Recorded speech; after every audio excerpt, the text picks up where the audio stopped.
Listo, pues, ¿qué tal? Buenos días, bienvenidos. Estamos en las lecturas platónicas, en el libro cuarto ya de la República. Estamos en una serie leyendo, pues, toda la República, que es parte de estas lecturas que quieren explorar a fondo a Platón.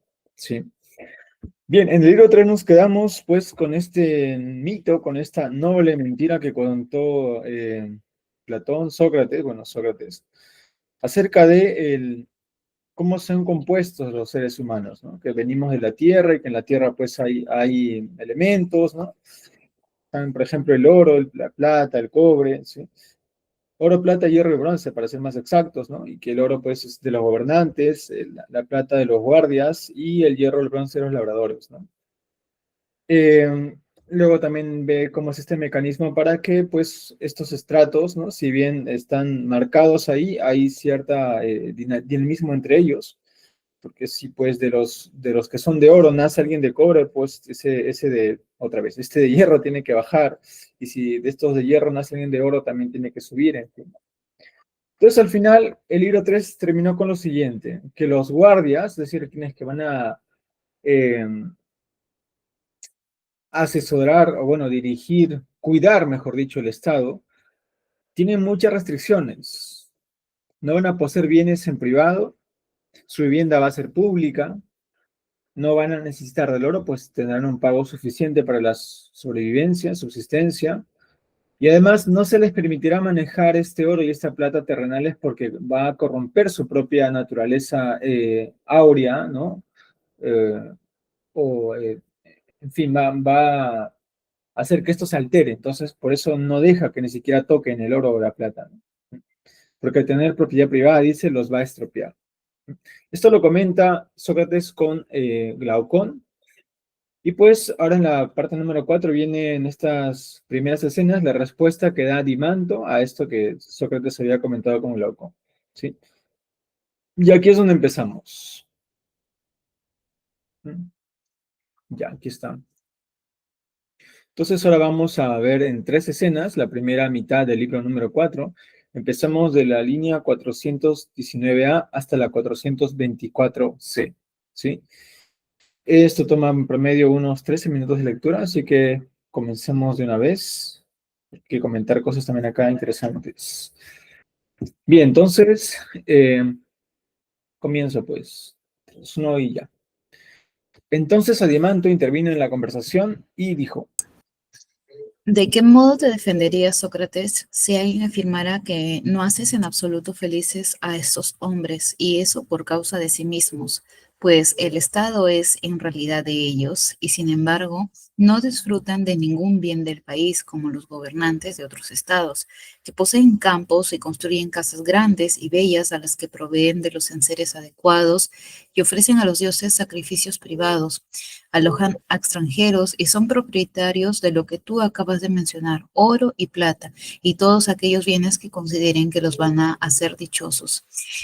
Y añadiría que lo que has descrito parecen ser guardias asalariados que nada tienen que hacer en el Estado salvo cuidarlo.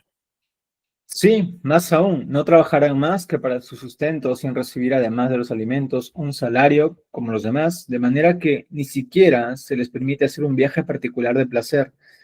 No se les conceden cortesanas ni gastar para darse gustos, tal como gastan los que pasan por ser más felices. Estos puntos y varios otros más los has omitido en tu acusación.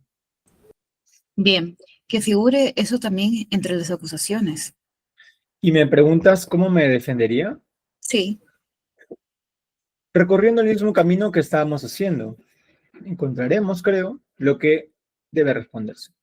Diremos en efecto que no sería nada asombroso si los que hemos descrito son los más felices, pero que no fundamos el Estado con la mirada puesta en que una sola clase fuera excepcionalmente feliz, sino en que lo fuera al máximo toda la sociedad, porque pensamos que un Estado de tal índole sería donde mejor hallaríamos la justicia, y en cambio la injusticia en el peor fundado. Y tras observar uno y otro, pronunciaríamos el juicio sobre lo que hace rato que buscábamos. Moldeamos el estado feliz no estableciendo que unos pocos a los cuales segregamos sean felices, sino que lo sea la totalidad. Y enseguida examinamos el estado opuesto a aquel, Sería como si estuviésemos pintando una estatua. Y al acercarse alguien nos censurara declarando que no aplicamos los más bellos ungüentos a las partes más bellas de la figura, puesto que no pintábamos con púrpura de los ojos, que son lo más bello, sino de negro.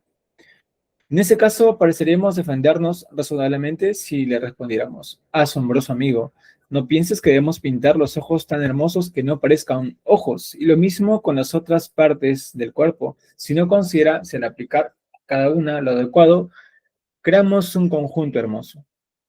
Así, en el caso presente, no me obligues a otorgar a los guardianes una felicidad de tal índole que haga de ellos cualquier cosa menos guardianes. Nosotros bien sabemos vestir a los labradores con mantos señoriales, rodearlos con oro y ordenarles que trabajen la tierra si les place, y también recostar a los alfareros en círculo alrededor del fuego, de modo que beban a gusto y disfruten de banquetes, con el torno a su disposición para el caso de que algunos desearan hacer su oficio, y análogamente hacer dichosos a todos los demás para que la sociedad entera sea feliz. Pero no nos encargues eso, porque si te obedecemos, ni el labrador será labrador, ni el alfarero alfarero, ni habrá nadie que integre el esquema con el cual nace el Estado. Con todo, con los demás ciudadanos en cuestión es menor, porque si los fabricantes de calzado se pervierten, se corrompen y pretenden ser lo que no son, no es nada terrible para el Estado. Pero si los guardianes del Estado y de sus leyes parecen guardianes sin serlo, veis bien claro que corrompen por completo todo el Estado. Y solo ellos tienen la oportunidad de organizarlo bien y hacerlo feliz. Formemos, pues, verdaderos guardianes, hombres que puedan dañar al Estado lo menos posible. Y aquel que proponga aquello de que los labriegos son felices regodeándose con banquetes, como en un festival, más que en un Estado, habla de algo distinto de un Estado. Hay que examinarlo por consiguiente si instituimos los guardianes con la mirada puesta en proporcionarles a ellos la mayor felicidad posible, o si mirando a toda la sociedad se la debe considerar de modo que ésta la alcance, para lo cual estos guardias y los guardianes deben ser obligados o persuadidos a hacer lo que los haga ser los mejores artesanos de su propia función y del mismo modo todo lo demás. Y así al florecer el Estado en su conjunto y en armoniosa organización, cada una de las clases podrá participar de la felicidad que la naturaleza les ha asignado.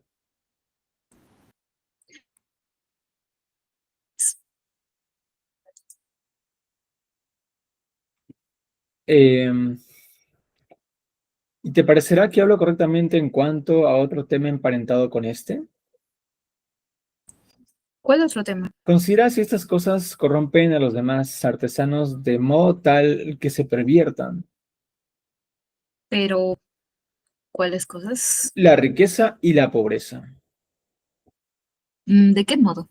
Del siguiente, si un alfarero se enriquece, ¿crees que seguirá dispuesto a ocuparse de su oficio? De ninguna manera. ¿No se tornará más perezoso y negligente de lo que era? Mucho más. ¿No se convertirá consiguientemente en un peor alfarero? Mucho peor. Por otro lado, si a raíz de ser pobre no puede procurarse las herramientas y cualquier otra cosa necesaria para su oficio, fabricará obras de mala calidad, de modo que si enseña a sus hijos de otros, formará malos artesanos. A no dudarlo. De ahí que tanto la pobreza como la riqueza son ambas causas de malas obras artesanales y de malos artesanos. Así parece. En tal caso, según da la impresión, hemos descubierto otros asuntos que requieren la vigilancia de los guardianes para que jamás se les introduzcan inadvertidamente en el Estado. ¿Qué asuntos? Pues la riqueza y la pobreza, ya que una produce el libertinaje, la pereza y el afán de novedades, mientras que la otra genera el servilismo y la vileza, además del afán de cambios.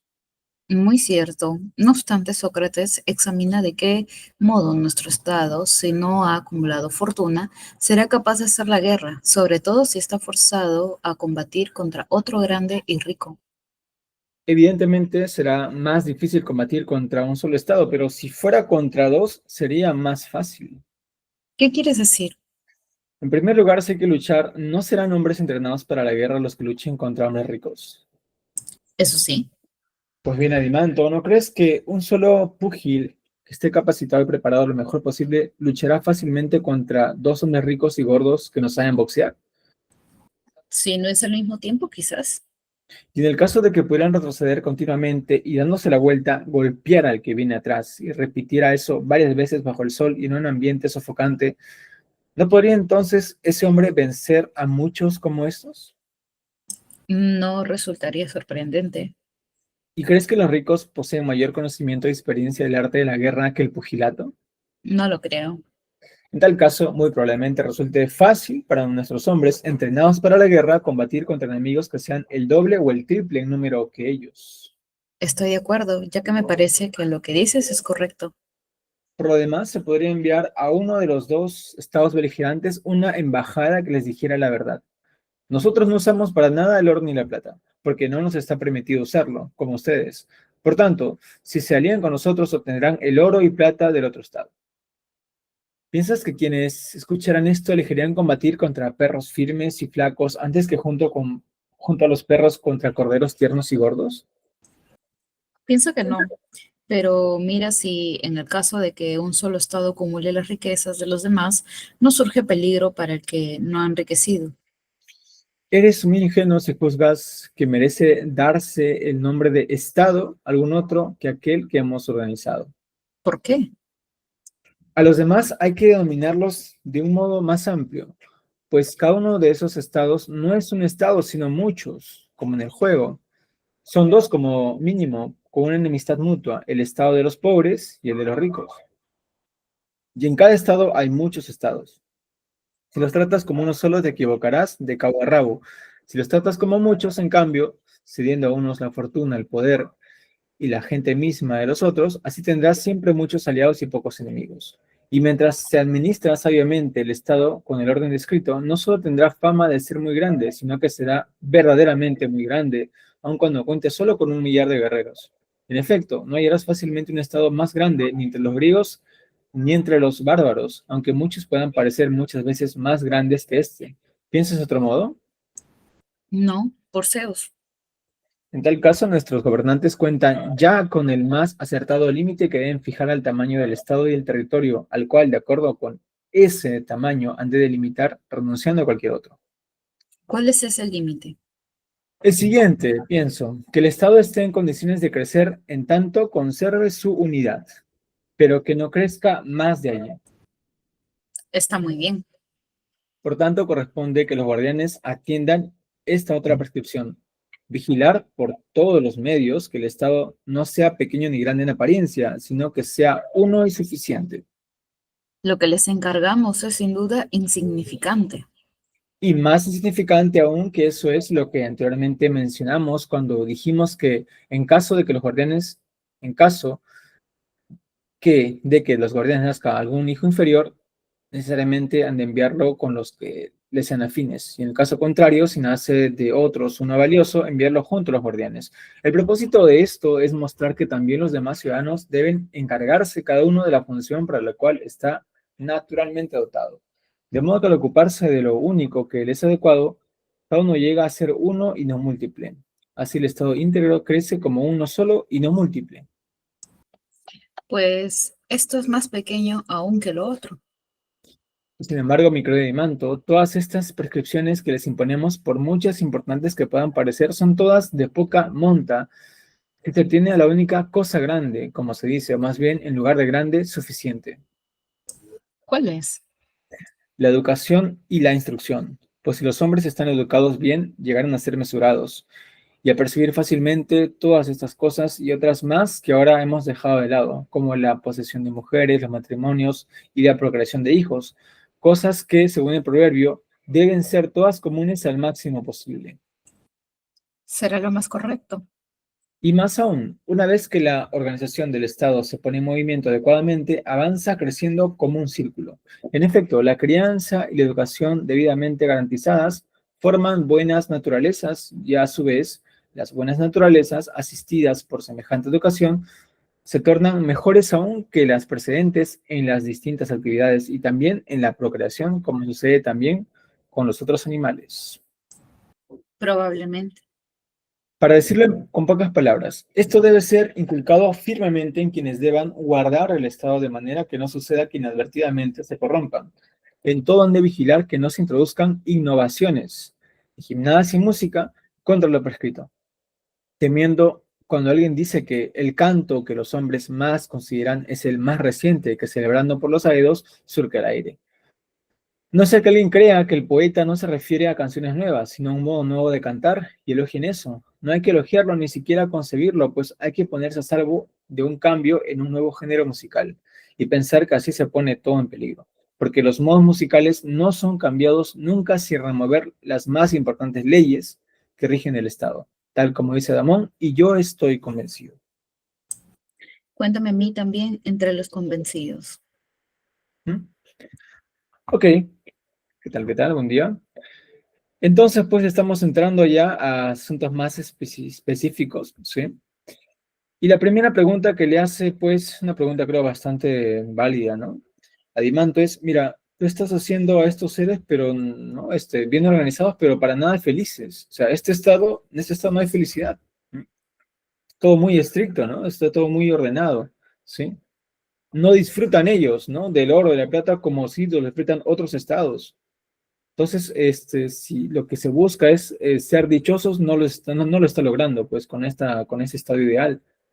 Y para eso Sócrates, no, obviamente, en tono de sarcasmo, dice, no, pero mira, incluso te falta enumerar que no pueden hacer viajes, que no van a gastar en cortesanas, que no pueden darse gustos, que no van a hacer esto, ¿no?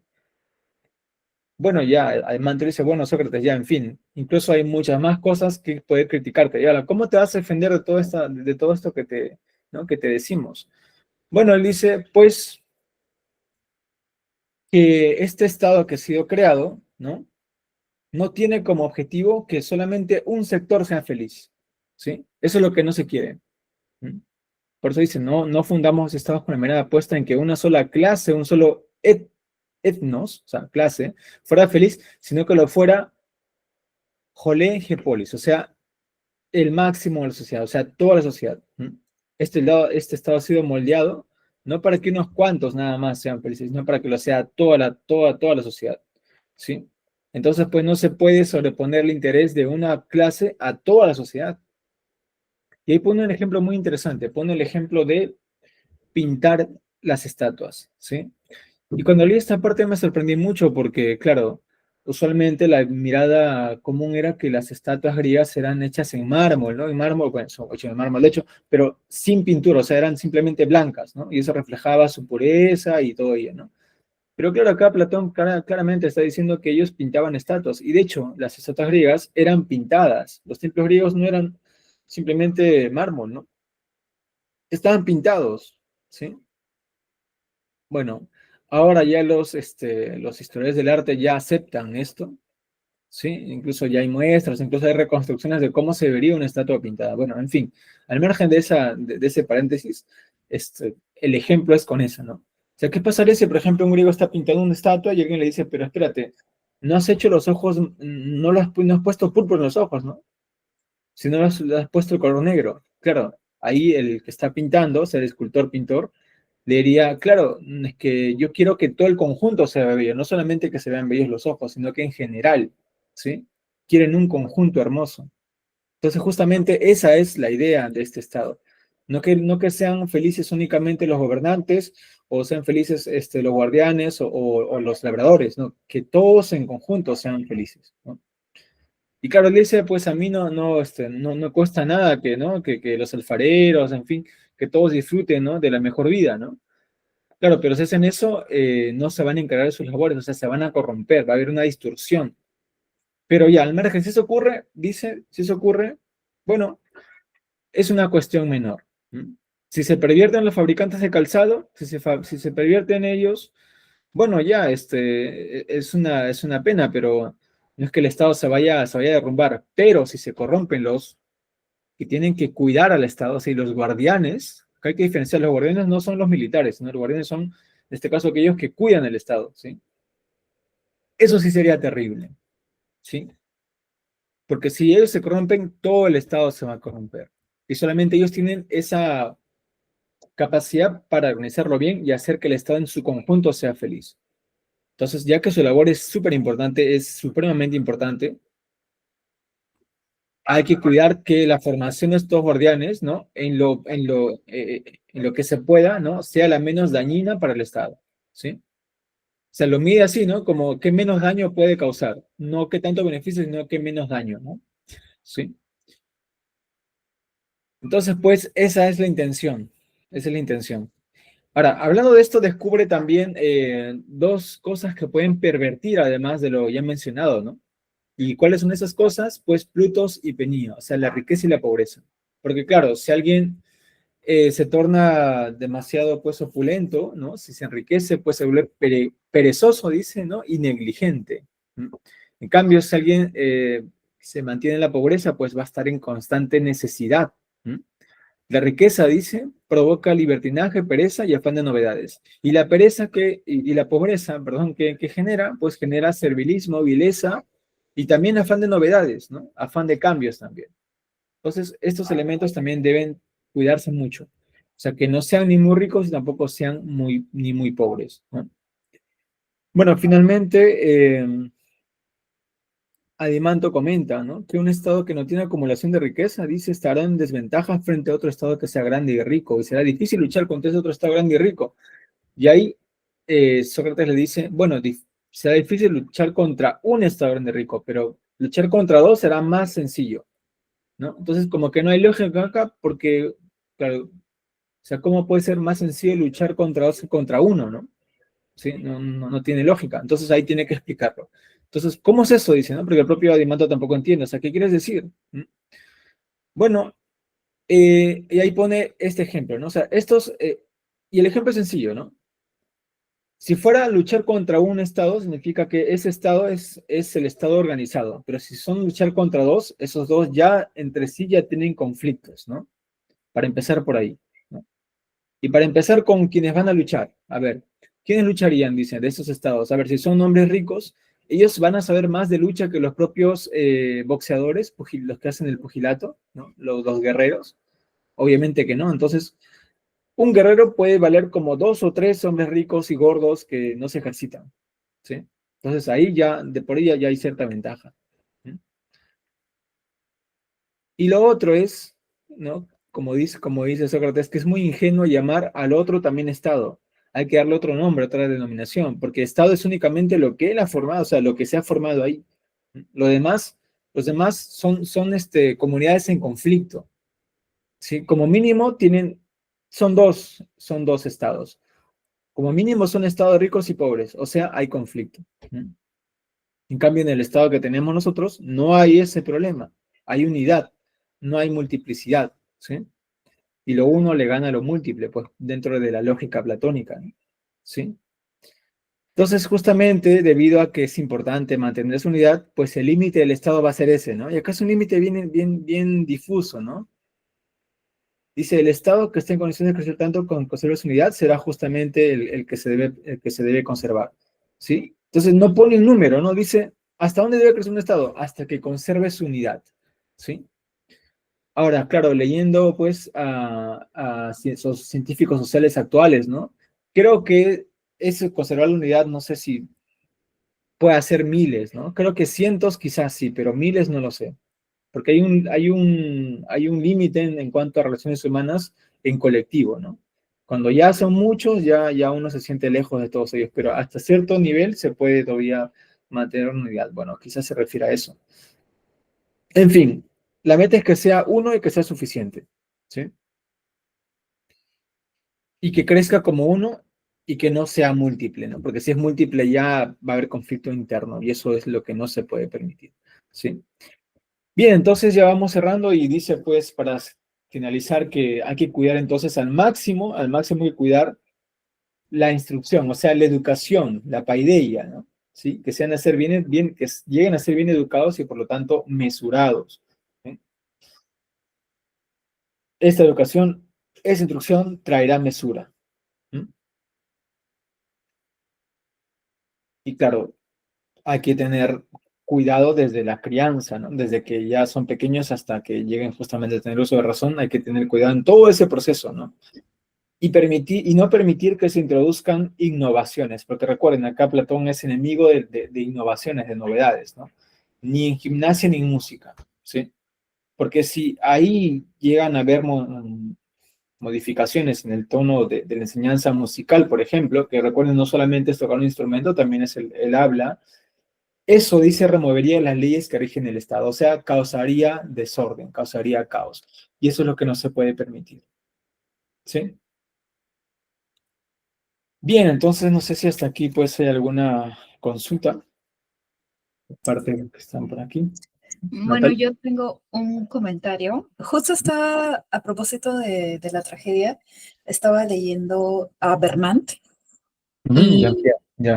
ajá, y ahí hay una parte que comenta que Pisístrato, este tirano que tuvo muchísimos años antes de Pericles, su gobierno, se preocupó mucho por llevar la mesura a las polis griegas, pero que justamente en estos años Sófocles estaba creando sus tragedias y él veía como peligroso la presentación de estas tragedias ante la comunidad. ¿Por qué? Porque el pasado mítico había quedado como un pasado, pero que los trágicos, en este caso Sófocles y Eurípides y también el otro nombre. em, a ver, ¿Esquilo? Esquilo, ahí está, Esquilo, que es el primero, así es, ya trae consigo este germen de la hibris mediante la presentación de las tragedias ante la población, porque en las tragedias se intenta, pues, remontar este pasado mítico, trágico, heroico, y él lo ve como peligroso, porque las polis van a dejar de ser mesuradas y van a pasar a ser las desmesuradas, las polis Mm, con plena hibris. Entonces, tal vez, no sé qué punto de conexión hay entre Pisístrato y Sócrates, y, perdón, Platón, pero perdón. Ujú. ujú, sí, eso me parece interesante por comentar. No, sí, claro, claro, y tiene que ver con cómo se desarrolla Grecia en ese entonces, ¿no? Y en efecto, Platón responde a una época, y esa época justamente es la que viene luego de este ciclo de Pericles, en la cual los atenienses pues se creían dioses en la tierra, ¿no? Entonces había mucho exceso, ¿no? No había mesura, ¿no? Y aparte se habían introducido también novedades. De hecho, la tragedia misma ya introduce poco a poco novedades, ¿no? Primero un actor, luego dos actores, ¿no? Luego tres actores, ¿no? Aparte del coro. Entonces, van surgiendo novedades, ¿sí?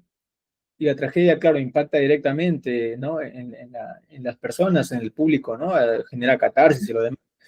Pero justamente por eso Platón va a ser bastante crítico de la tragedia, ¿no? De hecho, él incluso ahí se lo llama antitrágico, ¿ya? Y sí, pues quizás tenía en mente también, ¿no? Es a estos innovadores poetas, ¿no? Que Mm, muestran, ¿no? Al público, al gran público, ¿no? El exceso, la hibris de los héroes, ¿no? Sí, sí. pero como esta hibris también es, en cierta forma, también castigada, ¿no? Pero es bastante complejo, ¿no? Decirlo por ahí, o que es un poco ambiguo también el castigo que reciben los héroes, porque a pesar de que son castigados, siguen siendo recordados, ¿no? Bueno, sí, sí, sí, es bastante Ujú, interesante ujú, ese contexto. sí. Bien, entonces pues vemos que ya se está haciendo énfasis en mantener la unidad, ¿sí? Mantener la unidad. Y que el adversario es justamente la multiplicidad, ¿no? En todas sus formas, como se dan cuenta, ¿no? ¿Sí? Desde lo más micro hasta lo más macro, ¿no? Esa es la intención, conservarnos siendo uno, ¿sí? No permitir que se modifique ni la música en la gimnasia, porque eso pues ya alteraría el orden en el cual estamos. Bien, entonces, sí, creo que podemos continuar con la segunda escena. Estas son cortas las escenas, menos mal. Y ahora vamos nuevamente, ya casi cerramos la conversación con Adimanto. Vamos hasta la línea 427D, ¿sí? Y hablemos un poco de la música, ¿m? El tema de lo ilegal, qué es lo ilegal, ¿no? La buena ley, la eunomía, ¿sí? Y finalmente algunos preceptos que se han ido perdiendo con el tiempo, ¿no? Acá es curioso, algunos ven a un Platón conservador acá. Vamos a ver si eso es sustentable o no. Así que démosle acá a la segunda escena. Bien, comenzamos. Esta dura en promedio unos 8 minutos. Así que 3, 2, 1 y ya. Allí en la música creo que debemos edificar la residencia de los guardianes. Allí ciertamente la ilegalidad se introduce de modo fácil sin que uno lo advierta. Sí, y en parte juguetonamente, como si no produjera daño.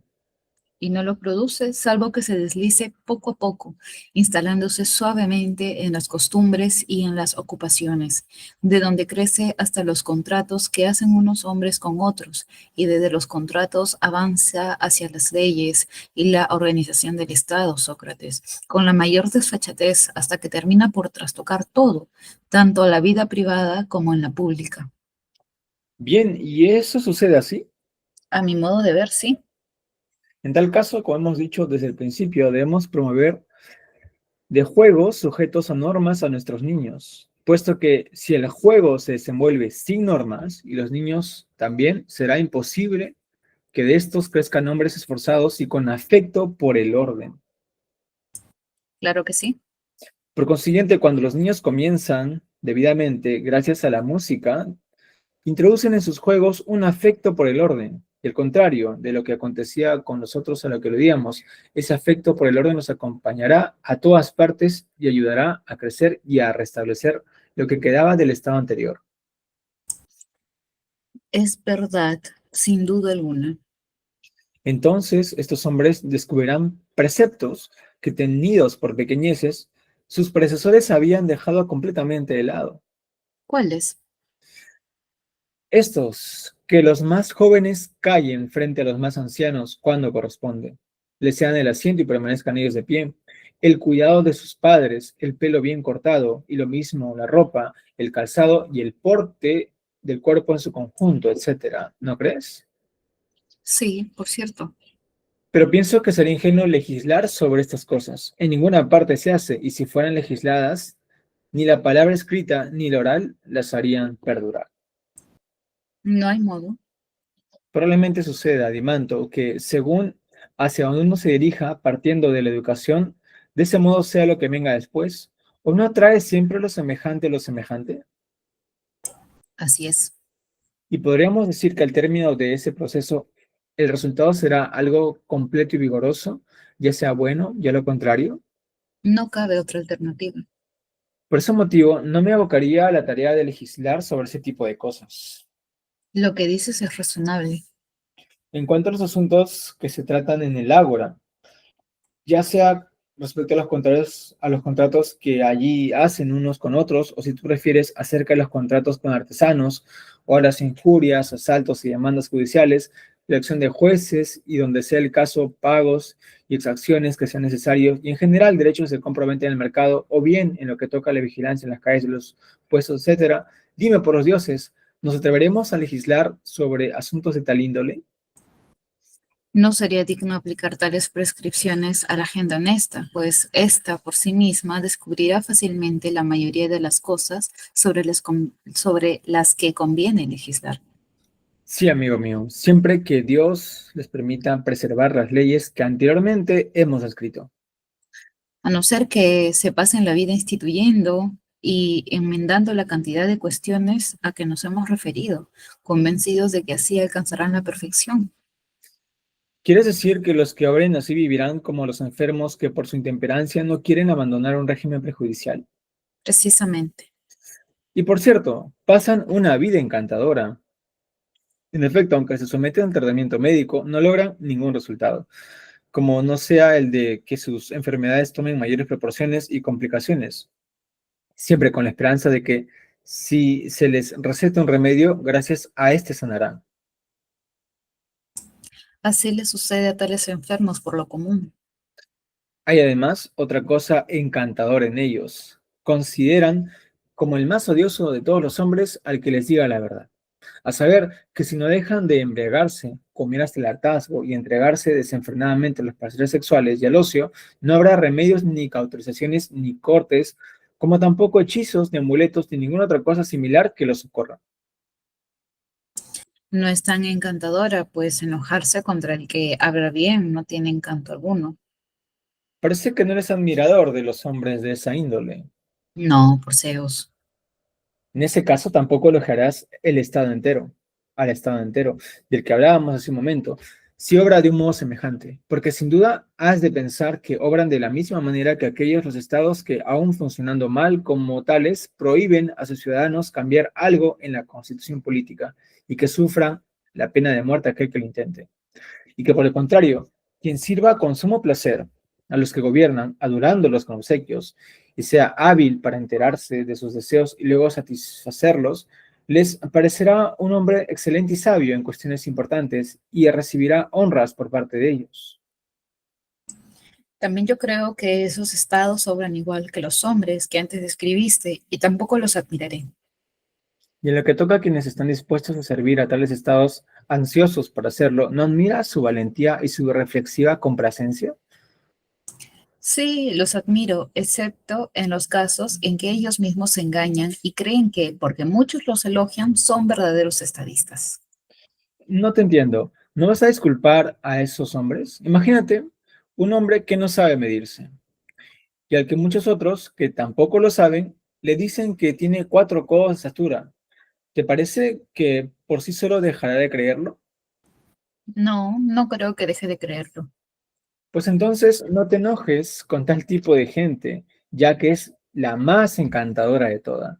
En cuanto legislan sobre minucias, como las que hemos descrito hace un momento, y las corrigen continuamente en la creencia de que pueden hallarse un límite a los fraudes que se cometen en los contratos y en las demás cosas que he mencionado, sin advertir que de hecho es como si se cortaran las cabezas de la hidra.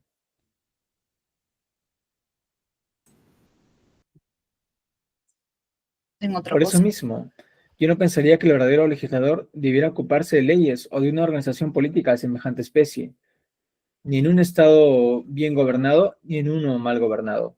En el primer caso, porque sería ineficaz y no ayudaría en nada. En el segundo, porque cualquiera podría descubrir algunas de ellas y las otras se seguirán automáticamente de las costumbres anteriores.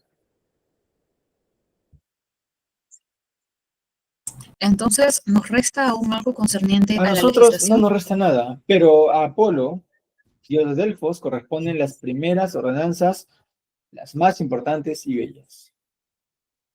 ¿Y cuáles son? La fundación de templos, la institución de sacrificios y otros servicios a los dioses, a los demones y a los héroes, así como de tumbas a los difuntos y de cuantos honores deban rendirse a los del más allá para que sean propicios.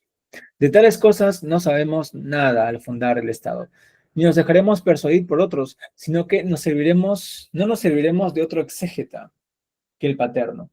Este Dios, en efecto, es exégeta paterno para todos los hombres, y sentado en el centro, sobre el ombligo de la tierra, interpreta los asuntos de tal índole.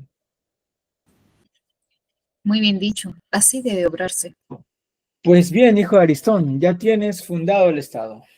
Después de esto, indaga en su interior, procurándote de donde puedas la luz adecuada y apela a la ayuda de tu hermano Glaucón, así como de Polemarco y los otros, para que columbremos dónde existe la justicia y dónde la injusticia, y en qué se diferencia una de la otra, y cuál de las dos debe adquirir el que haya de ser feliz. Pase ese inadvertido no a los dioses y a los hombres todos. Ok, a ver, pues, segunda escena. Comenzamos con una frase muy curiosa, ¿no? Dice que en la música debemos edificar la residencia de los guardianes. En la música. Nuevamente este rol importante de la musique, la música, ¿no? Y ahí dice, ¿no? Ahí dice Adimanto, justamente ahí en la música se introduce la ilegalidad, ¿no? La paranomía, ¿sí? Como en un juego, sin que nadie lo advierta, ¿no? O sea, poco a poco, así de forma bastante subrepticia, ¿no? Se va metiendo lo ilegal dentro de la música, dice, ¿no? ¿Sí? Y Sócrates incluso refuerza el asunto diciendo sí, ¿no? En parte juguetonamente, como si no produjera daño. Y acá Dimanto dice, bueno, es que no lo produce, ¿no? Salvo que poco a poco, ¿no? Esta paranomía, ¿sí? Esta ilegalidad, ¿sí? Se asiente, primero dice, en las costumbres y en las ocupaciones, o sea, en el ethos, costumbres y ocupaciones, ¿no? Y en el epitedeuma. Y luego que se asienta ahí, ¿no? Se va sentando más y llega hasta los contratos, ¿sí? Hasta los contratos, hasta los symbolium, ¿sí? ¿Sí? Y luego, pues, se asienta más incluso y llega hasta las propias leyes, al propio nomos y la organización del Estado. Entonces, ahí es donde ya altera toda la vida privada y toda la vida pública, ¿no? Y en efecto, los cambios suelen ser así, no son tan bruscos, ¿no? Se hacen más progresivos, ¿no? Poco a poco, ¿sí? Y claro, primero entra de forma juguetona, ¿m? Sin que uno lo advierta, pero luego ya se va sentando, ¿no? Y como una bola de nieve va creciendo, creciendo, creciendo, creciendo, pues hasta que llegue a estallar y altera completamente ya todo el estado, ¿no? De hecho, Occidente cuando llega a Asia, ¿no? También tiene una cuestión parecida, ¿sí? O sea, esto, recuerdo un texto también de un politólogo, ¿no? Que también mencionaba eso, ¿no? Que cómo llegan a una cultura, pues, a modificarse justamente por estos cambios e innovaciones que aparecen primero en el terreno más del entretenimiento, ¿no? Sí, como que no causará daño, pero luego ya poco a poco se va sentando y modifica ya lo que es la cultura en general, ¿no? Es bien curioso cómo es que se da esta intromisión sociológica, ¿sí? Bien, y ahora volviendo a la música, dice, los niños, ¿no? Hay que cuidar a los niños en sus juegos, claro, porque el niño cuando juega aprende, ¿no? ¿Mm? Entonces hay que cuidar que sus juegos estén sujetos a normas, en nomos, ¿sí? Hay que acostumbrar a que los juegos de los niños tengan normas, a que los niños se acostumbren a que un juego tiene normas, ¿sí? Porque si eso no ocurre, ¿no? Pues no van a crecer adecuadamente. Si un niño reconoce que un juego tiene normas, pues va a ser un niño esforzado y va a tener un afecto por el orden, ¿no? Interesante cómo lo llama acá, afecto por el orden. En griego dicen, ¿verdad? Legales y serios, ¿no? ¿Sí? Este legales es un afecto por el orden, ¿no? ¿Sí? Entonces dice Platón que cuando los niños comienzan debidamente, ¿no? Gracias a la música, introducen en sus juegos un afecto por el orden. Y este afecto por el orden los va a acompañar en todo momento, en todo lugar, donde sea que vayan, ¿no? Y por supuesto, los va a ayudar a crecer de forma adecuada, ¿no? Es más, incluso si por ahí hay una formación no tan buena, ¿no? Estos juegos con orden van a hacer que se restablezca nuevamente, ¿no? Esta afección, ¿no? Por lo mesurado, ¿no? Por la medida, ¿sí? Es curioso porque esto eh, restablece y a la vez ayuda a crecer también, ¿no? Es una medicina bastante potente este tema de estos juegos con orden, ¿no? Que se introducen gracias a la música, por supuesto, ¿sí? Y ahora, si seguimos esta lógica, dice Platón, van a descubrir, ¿no? Estos que se están educando con orden, ¿no?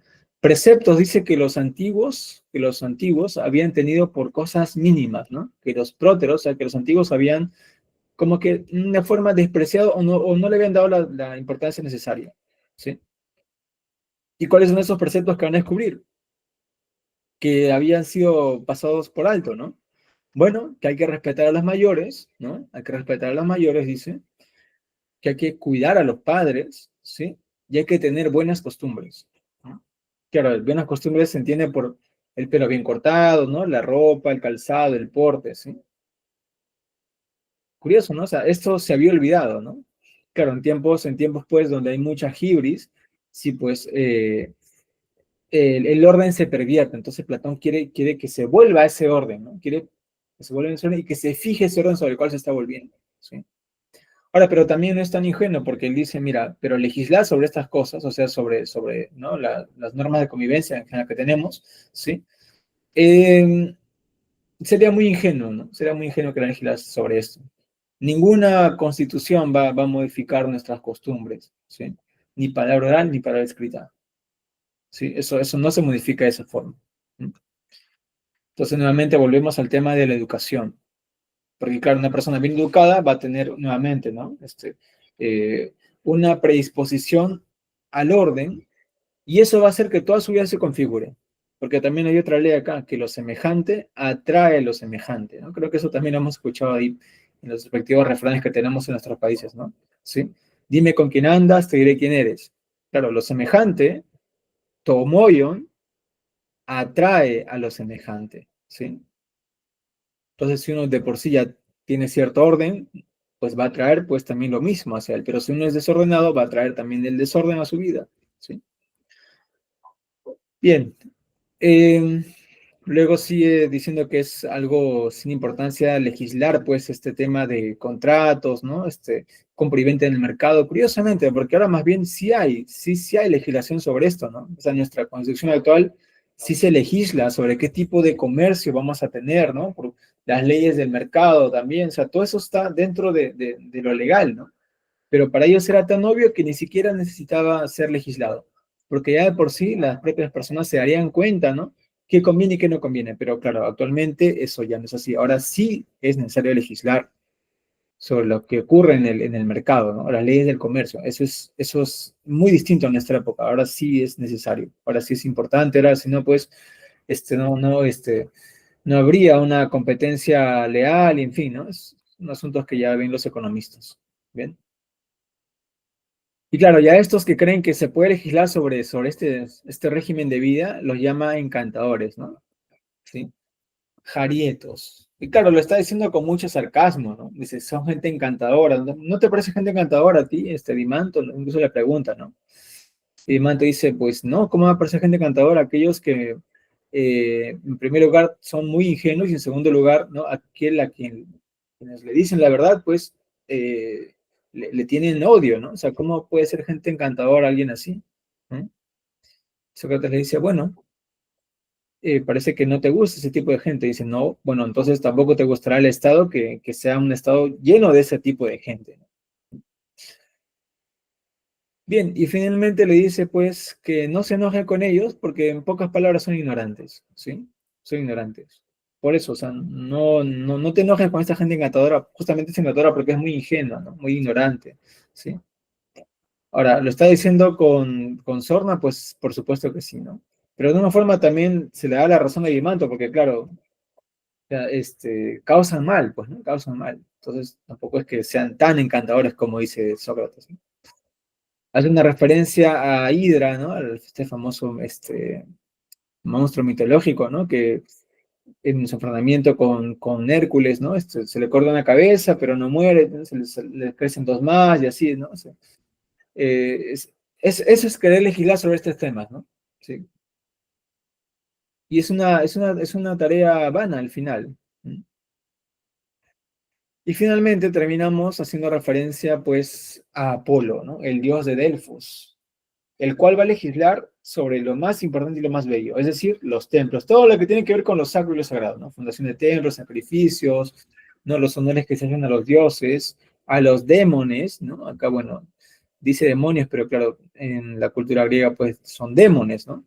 Héroes, ¿sí? Y esto es lo más importante, ¿eh? Lo más importante y lo más bello, ¿no? Esa legislación divina, ¿no? Y eso ya no nos compete a nosotros, eso es cuestión del Dios, ¿no? O sea, el Dios lo que es del Dios, ¿sí? Y es curioso porque lo llama exégeta, ¿no? ¿Sí? Exégeta. Dice, mira, de estas cosas no, yo no sé nada, tú no sabes nada, nadie sabe nada. Así que ahí dejemos que el propio Dios, el exégeta, ¿no? Que es nuestro Padre, Él se encargue de hacer ello, ¿no? Porque Él está justamente ahí en el ombligo del mundo, en el centro, en el axis mundi, gobernándolo todo, ¿no? Dirigiéndolo todo, ¿sí? Entonces a Él dejemos esas cosas. Y ya está fundado el Estado, ¿sí? Ya han sido dicho las líneas más principales, ¿no? Incluso cerrado con una referencia a Apolo, ¿no? Y pues ya aquí se da por concluido el diálogo, ¿no? Al menos para Sócrates, ¿no? Y para Dimanto, que también dice, sí, bueno, todo de acuerdo contigo. ¿no? Bueno, exégeta es traducción de intérprete, por supuesto, ¿no? O sea, Apolo, como dice acá la nota, en su sentido más elevado, ¿no? Es el intérprete de la religión para toda la humanidad. Ok, pues, sobre esto alguna consulta, algún comentario que les haya surgido.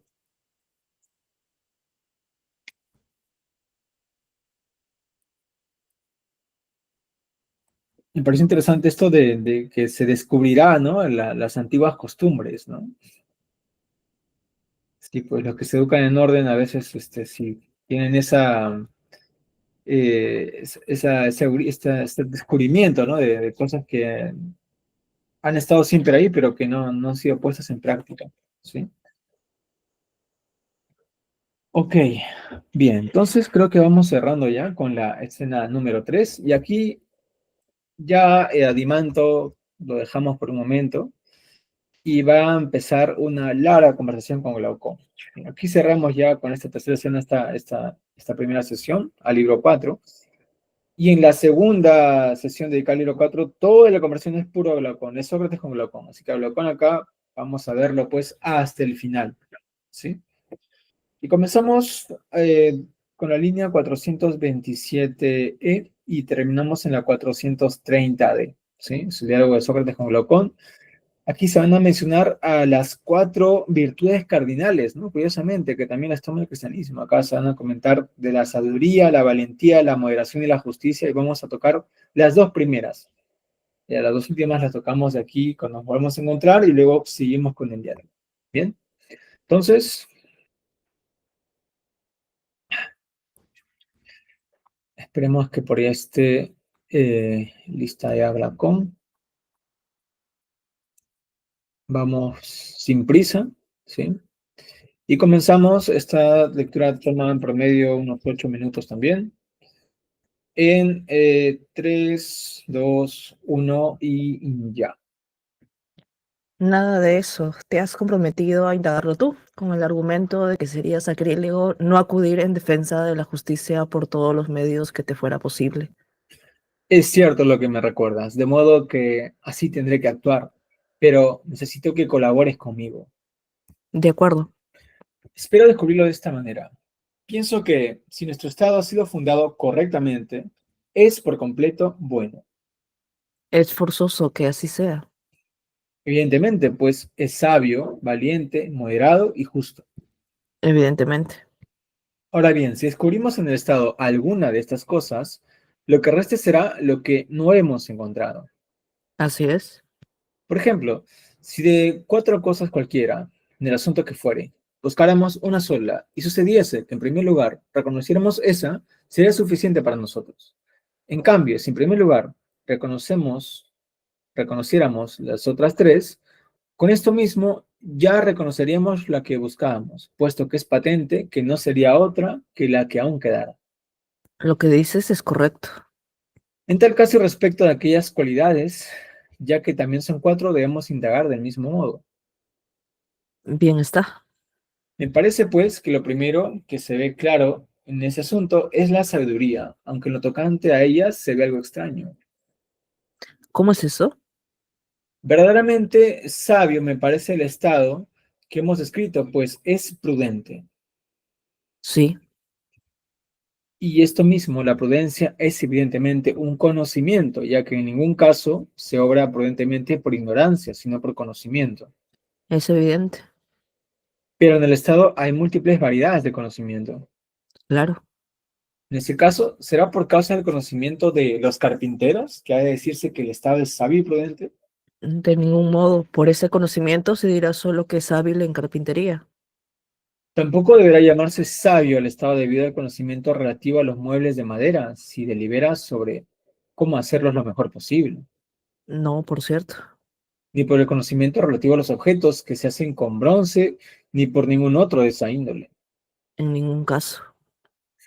Y no se dice que el estado es sabio por el conocimiento relativo a la producción de frutos de la tierra, sino que es hábil en agricultura. Así me parece. Ahora bien, hay en el estado que acabamos de fundar un tipo de conocimiento presente en algunos ciudadanos por el cual no se delibere sobre alguna cuestión particular del estado, sino sobre este en su totalidad y sobre la modalidad de sus relaciones consigo mismo y con los demás estados. Sí. ¿Cuáles y en quiénes está presente?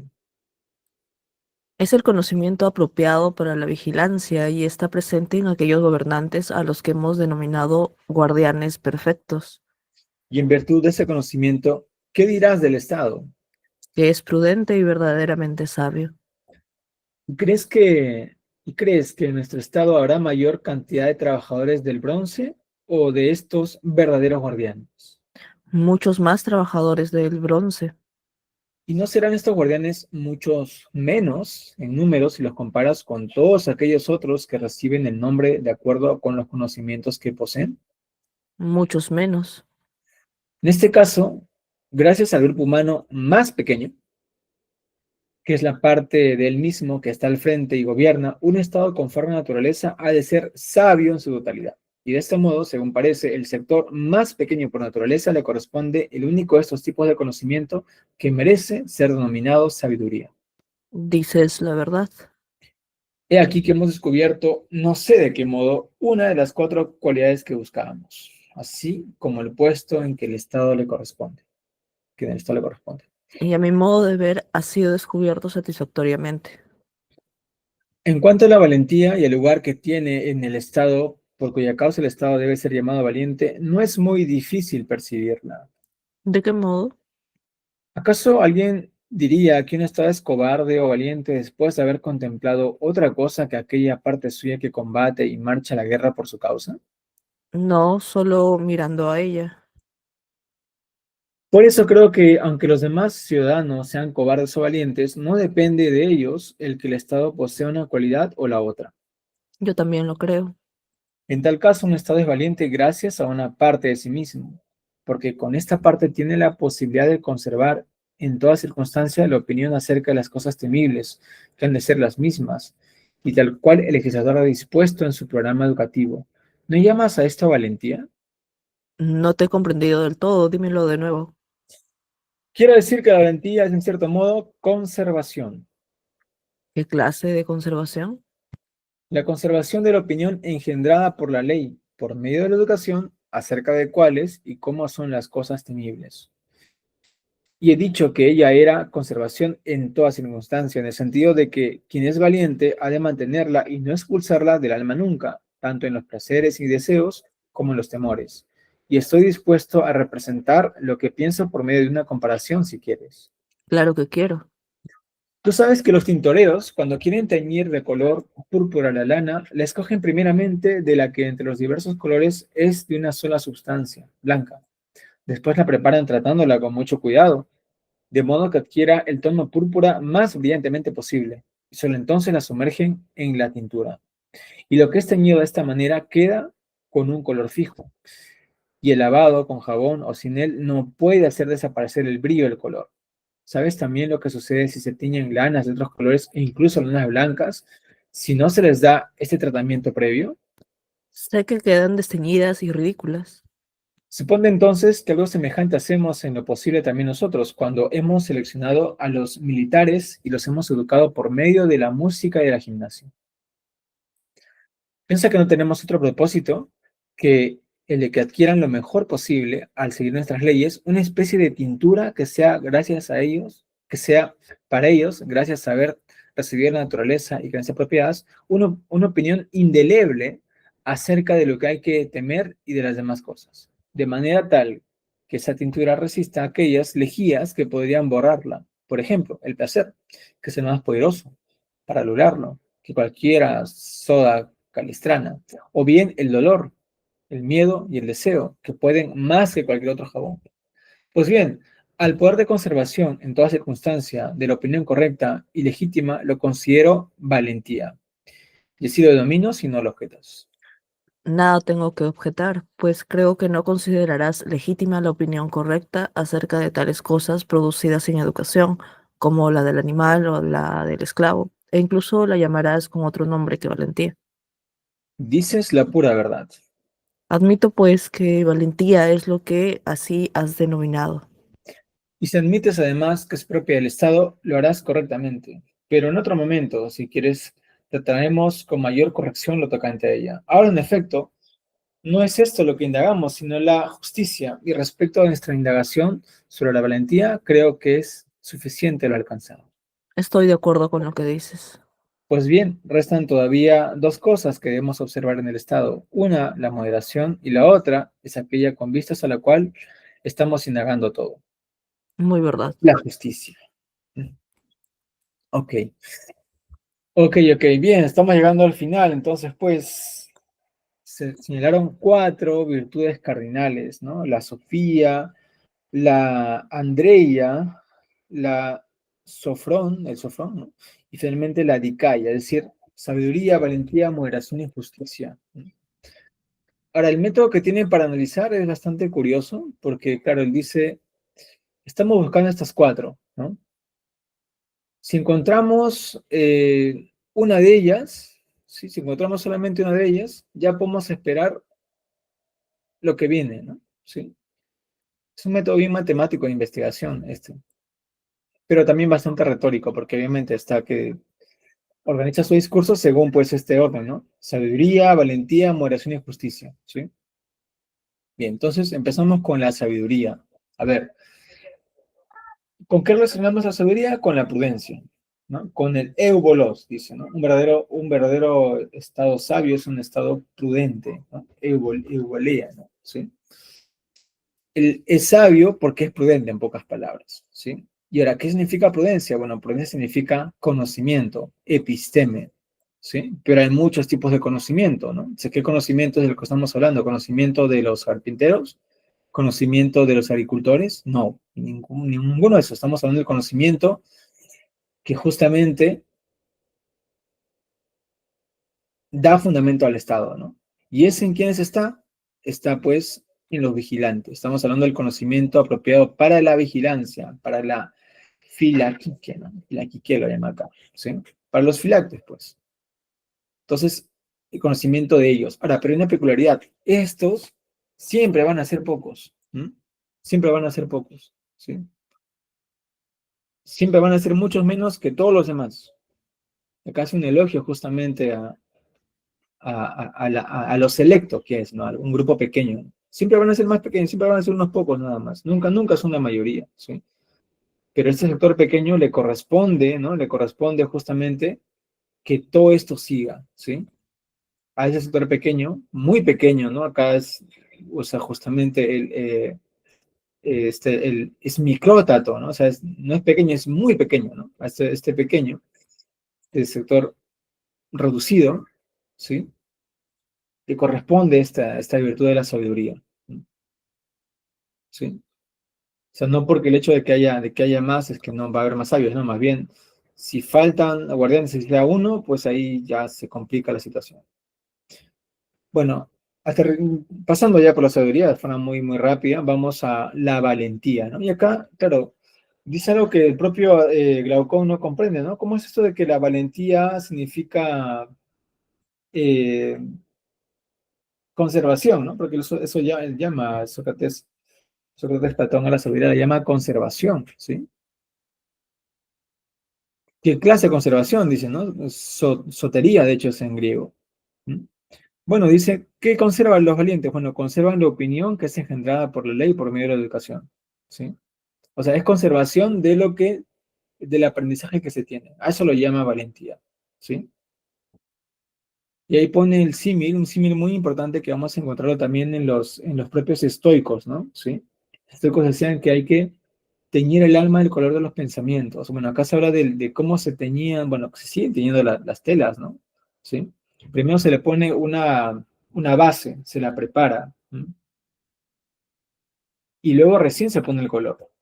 De esa forma evitamos, pues, que fuertes jabones o lejías le quiten el brillo que tienen. Igualmente también, dicen, ¿no? Igualmente también, a quienes estamos educando hay que darles el tratamiento previo adecuado, ¿sí?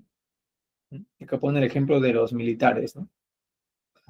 Sí, y que esta educación sea como una suerte de tintura, ¿no? Que no se borre de sus almas, ¿no? Así pasen por ellas, pues, asuntos que son más fuertes que muchas lejías, ¿no? Como el placer, el dolor, el miedo. O sea, tiene que conservarse en la postura que tienen, así vengan muchos obstáculos, ¿sí? Y eso justamente es valentía. O sea, la conservación de ese conocimiento, ¿no? Y bueno, ahí Lacan está de acuerdo. Ni en efecto, eso ahora sí te entiendo que es valentía, le dice, ¿no? Ok, bien.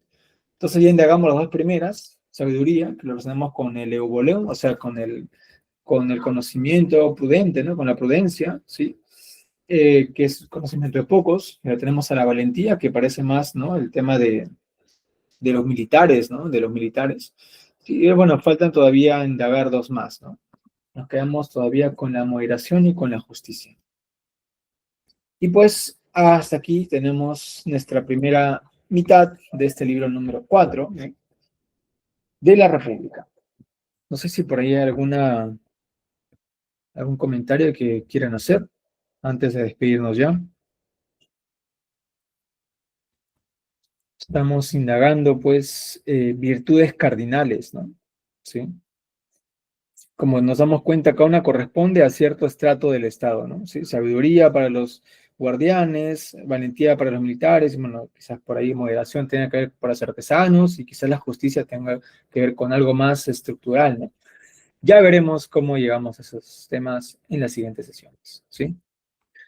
Bien, pues entonces si no hay más que comentar, gracias por acompañarnos este domingo y nos estamos viendo en una semana más para seguir hablando de y con Platón acerca de estos temas, ¿sí? Bien, muchas gracias. Entonces dejaré de grabar ahora mismo y nos vamos despidiendo.